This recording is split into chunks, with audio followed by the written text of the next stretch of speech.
Hi, my name is Guy Fredrickson. Today is Sunday, December 26th, 2021. And this video is about selecting an intake manifold for my Chris-Craft restoration.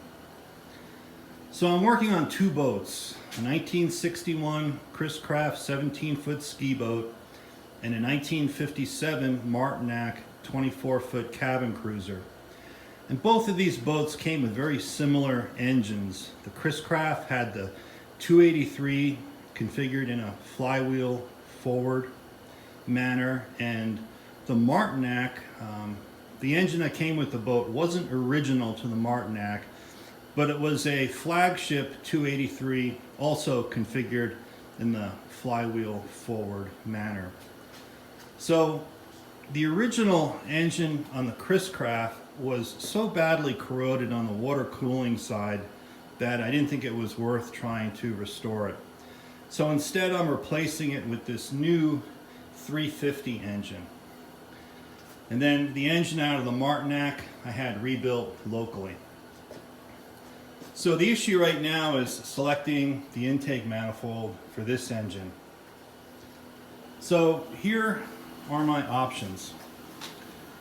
All three of these have the same casting number, 3746829. So from what I can tell on the internet, these intake manifolds were made between 1958 and 1964 for the Chevy Corvette, and I think also some for the Chevy Capri, the 283 engine.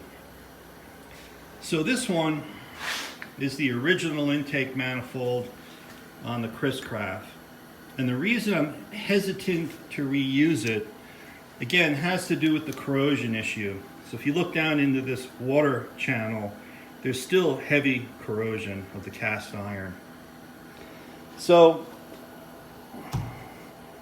in light of that, I purchased this manifold from a company back east, also out of a Chris-Craft.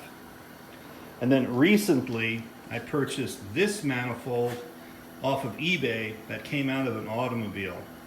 So I don't know what kind of automobile this is from. So all three superficially look identical. So on the Chris-Craft engines, this area right here was ground smooth. And on the automobile casting, that's where they gave the firing order of the pistons for an automobile application. So that's gone on the Chris-Craft manifolds.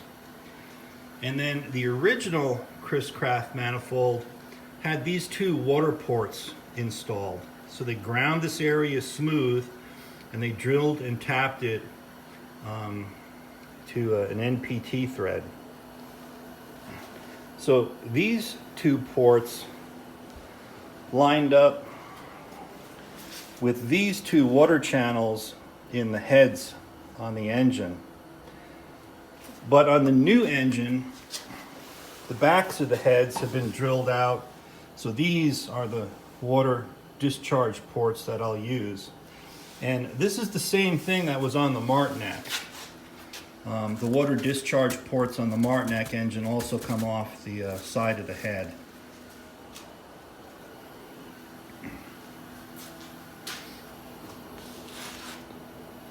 Another difference with the marine application, there's no water flow on these engines that goes across this channel. And in place, they put a lifting lug on these ports. And then in an automobile application, this is part of the cooling system. Let me see, is there anything else? No, I think that's it for now. So I have to decide which one of these. Oh, there is one more thing. On the Chris-Craft manifolds, they drilled and tapped this port into the exhaust crossover. And this accommodated a brass or copper fitting that was just a plug with a port in it for a heat pipe that went to the Carter carburetor. So these were set up to accept the Carter WCFB carburetors. So that carburetor has a thermostatic controller on the side of it for the choke. So this was a heat pipe that provided some temperature to that thermostatic controller. But that port doesn't exist on the automobile manifold. So if I do use this one, I have to decide if I want to drill and tap the intake manifold for the heat pipe or not. But I'll have a video where I describe that in greater detail later. Okay, that's it for now. Hey, thanks for watching. Talk to you later.